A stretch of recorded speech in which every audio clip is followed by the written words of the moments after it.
Hi, and welcome back to Theorbo, formerly live, now pre-recorded.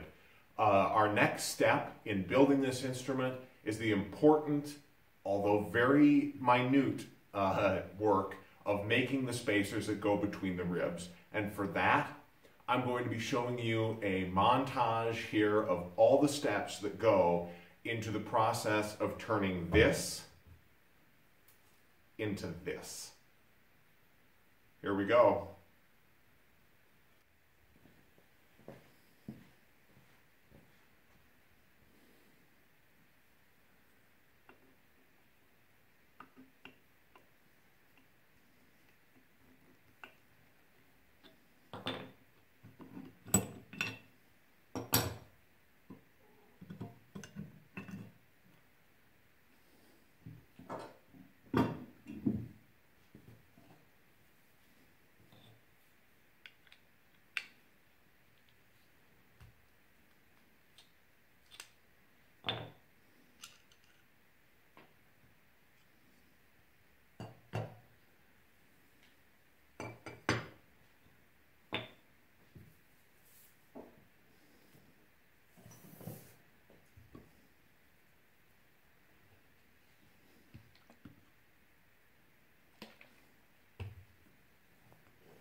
So here's the only part where I'll get wordy.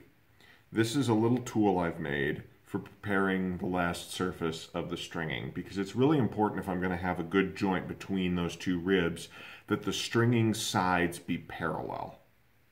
Absolutely parallel all along their length without any ripples or undulations. And I can't guarantee that with my little block plane. I can get close, but I can't guarantee it on something this small.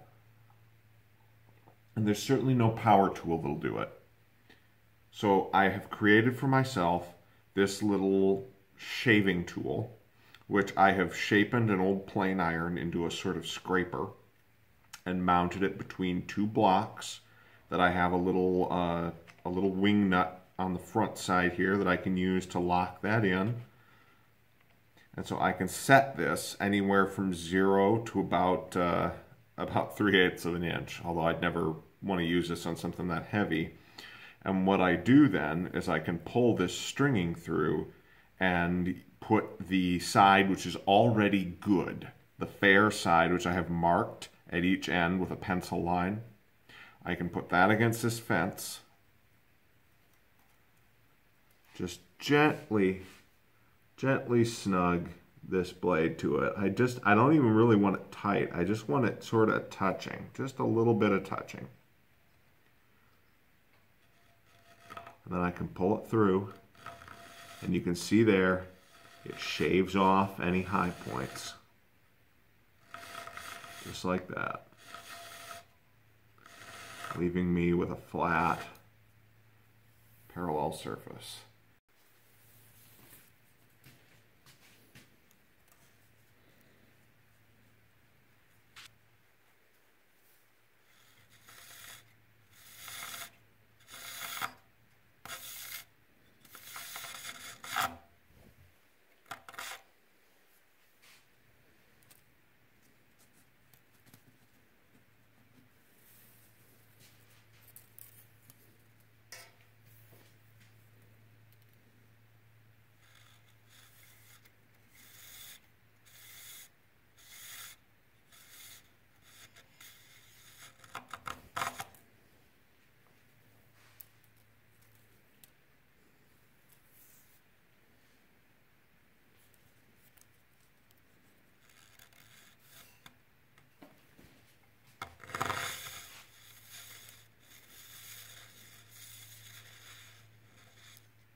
All right, I had a better piece I cut as an example than this, but I seem to have thrown it out mistakenly. But I wanted to give an example of why I spend so much time making sure the grain is oriented the correct way. So a tree is most flexible across the growth rings. Think of the way a tree sways in the wind. And in order to do that, it is flexible on one axis and very stiff on another. So even on a piece that is roughly square like this, there's not a lot more material one way or the other to brace it. You can see that in one direction it is quite stiff, and in the other it bends much more readily. So I want to make sure that this part which bends the most readily is the narrow face of my strips, so that when I bend them to shape on that instrument, they have the flexibility to bend and they don't snap.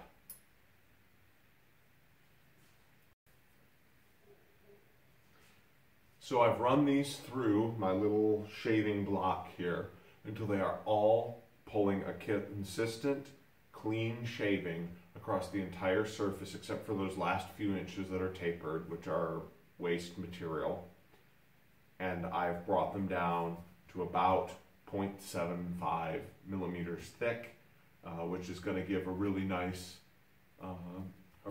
line on the back of that instrument in terms of contrast spacing. And that's the process of making these spacers. It's remarkably labor intensive.